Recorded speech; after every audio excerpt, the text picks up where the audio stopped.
సమరంలో కాపురం బాబులం ఈ మాటలకే అర్థం.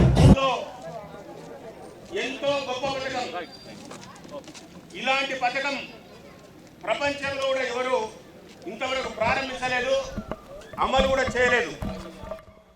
ఈరోజు దేశంలో మొత్తం కూడా భారతదేశంలో అట్టడుగున ఉన్నటువంటి అణగారిన కులాలు, దళితులు కావచ్చు, ఎస్టీలు కావచ్చు, బలహీన వర్గాల వారు కావచ్చు, అదేవిధంగా ఆర్థికంగా వెనుకబడిన ఉన్నత కులాల వారు కూడా కావచ్చు, వారితో పాటు మహిళలు, రైతులు, పారిశ్రామికవేత్తలు, వ్యవసాయదారులు, కుల వృత్తులు, చేతి వృత్తులు, తెలంగాణ రాష్ట్రంలో ఈ బంగారు తెలంగాణ కావాలి, అందరూ కూడా సుఖంగా, సంతోషంగా, సౌభాగ్యంగా జీవించాలనే ఉద్దేశంతో ఈరోజు 2,32,000 కోట్ల రూపాయల బడ్జెట్ ప్రవేశపెట్టి ఈరోజు భారతదేశంలో ఎక్కడ ఏ రాష్ట్రంలో లేనటువంటి పథకాలు మొత్తం కూడా ప్రారంభించి ప్రతి కుటుంబానికి కూడా నిజమైనటువంటి అర్హులైనటువంటి ఎవరైతే లబ్ధిదారులు ఉన్నారో వారికి అన్ని పథకాలు కూడా అందించడం జరుగుతుంది.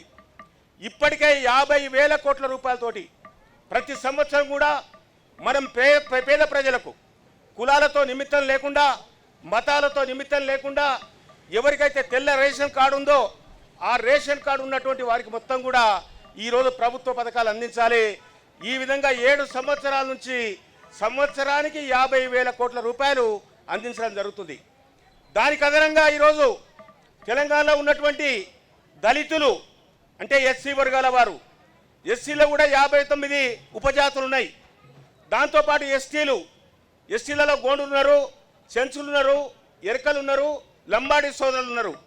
వారితో పాటు బలహీన వర్గాల వారు 140 కులాలు, చేతి వృత్తులు, కుల వృత్తులు, వారితో పాటు మైనారిటీలు, ముస్లింలు కావచ్చు, క్రిస్టియన్లు కావచ్చు, వారితో పాటు సగభాగం ఉన్నటువంటి తల్లులు, అక్కలు, చెల్లెళ్ళు, మహిళా సోదరిమణులు, వారితో పాటు భారతదేశంలో 70% ప్రపంచంలో ఎక్కలేనటువంటి యువత భారతదేశంలో ఉంది. వారందరూ కూడా ఉపాధి కల్పించాలి, వారందరికీ ఉద్యోగాలు కల్పించాలి, ప్రతి ఒక్కరు కూడా సుఖంగా జీవించాలనే ఉద్దేశంతో ఈరోజు గౌరవ ముఖ్యమంత్రి గారు దళిత బంధు అనే ఒక ప్రోగ్రామును మరి ప్రవేశపెట్టడం జరిగిందనే విషయాన్ని ఈ సందర్భంగా తెలియజేస్తా ఉన్నాను. మన తెలంగాణ రాష్ట్రంలో రైతు బంధు, రైతు బీమా ఏ విధంగా ఉందో దళిత బంధు కూడా ప్రవేశపెట్టడం జరిగింది. దీనికి వచ్చే 3 సంవత్సరాల కాలంలో 1,00,000 కోట్లు కేటాయించి ఈ తెలంగాణ రాష్ట్రంలో ఉన్నటువంటి దళితులు ఎవరైతే ఎస్సీలు ఉన్నారో వారి కుటుంబాలకు తప్పకుండా 10 లక్షల రూపాయలు పూర్తిగా సబ్సిడీ ఇచ్చి వారి కుటుంబం వారు చేసుకునే పనికి, వారు ఏ పని చేసుకుంటే వారికి ఆ పనికి 10 లక్షల రూపాయలు సబ్సిడీ రూపకంగా ఉచితంగా బ్యాంకుల ప్రమేయం లేకుండా కూడా ఇవ్వడం జరుగుతుందనే విషయాన్ని ఈ సందర్భంగా తెలియజేస్తా ఉన్నాను. దానికి రక్షణ నిధిగా ప్రతి జిల్లాకు 100 కోట్ల రూపాయలు దానికి మళ్ళీ సపోర్టు రక్షణ నిధిగా ఏర్పాటు చేయడం జరుగుతుంది. ఆ కార్యక్రమం ఈ వచ్చే నెల నుంచే ప్రారంభించడం జరుగుతుంది. తెలంగాణలో ఉన్నటువంటి 120 నియోజకవర్గాల్లో కూడా ఈ కార్యక్రమం ప్రారంభించడం జరుగుతుంది. కల్వకుర్తి నియోజకవర్గంలో కూడా 7 మండలాలు, 2 మున్సిపల్ పట్టణాల్లో కూడా ఈ దళిత బంధు ప్రోగ్రాంను మరి అమలు చేయడం జరుగుతుందనే విషయాన్ని ఈ సందర్భంగా తెలియజేస్తా ఉన్నాను.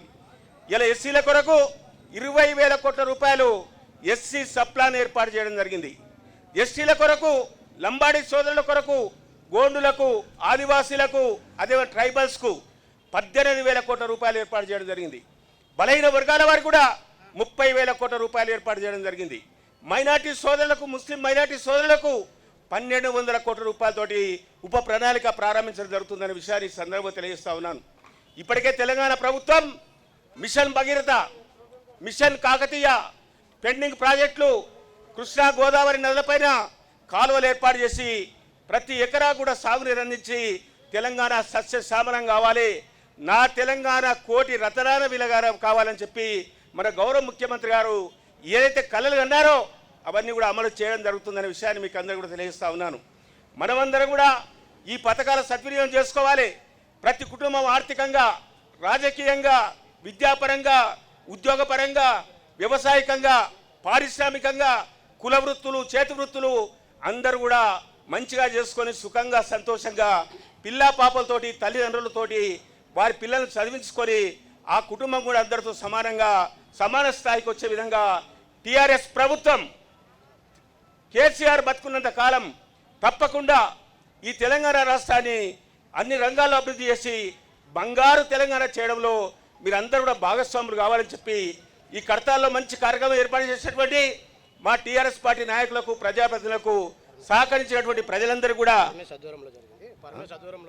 అదేవిధంగా మన పరమేశ్ యువనాయకుడు ఆయన దీన్ని మరి ఛాలెంజ్గా తీసుకొని ఈ కార్యక్రమానికి అందరూ కూడా సమాచారం అందించి ఆ విధంగా కార్యక్రమాన్ని విజయవంతం చేయడం జరిగింది. కడతాల మండల కేంద్రంలో ఉన్నటువంటి మరి అందరి కూడా 24 గ్రామ పంచాయతీలకు కడతాల మండల కేంద్రానికి ప్రతి ఒక్కరికి మా తల్లులకు అక్కలకు చెల్లెళ్లకు మా పెద్ద మనుషులకు మా అన్నదమ్ములకు మా కుటుంబ సభ్యులకు మా ఆత్మీయులకు పత్రికా మిత్రులకు అదేవిధంగా మన ఏసీపీ గారికి పోలీస్ సిబ్బందికి ప్రతి ఒక్కరు కూడా పేరు పేరున ధన్యవాదాలు తెలుసుకుంటూ పత్రికా మిత్రులకు ప్రతి ఒక్కరు కూడా పేరు పేరు ధన్యవాదాలు తీసుకుంటున్నాను. దీని తర్వాత మన ఎంబీఏ గార్డెన్లో మన జహాంగీర్ ఫంక్షన్ హాల్లో ఈరోజు కడతాల్లో కొత్తగా 200 మందికి మనం కొత్త రేషన్ కార్డ్స్ ఇప్పుడే ఇస్తున్నాం. ఆ రేషన్ కార్డ్స్ పంపిణీ విషయంలో కూడా మీరందరూ కూడా ఎంబీఏ గార్డెన్ రావాలి. దాంతోపాటు మన ఆడబిడ్డల పెళ్లిళ్ళు అయితే కళ్యాణ లక్ష్మి చెక్కులు కూడా తీసుకొచ్చాం. వారికి కూడా తల్లిదండ్రులకు 1,116 రూపాయలు వారికి కూడా అందివ్వడం జరుగుతుంది.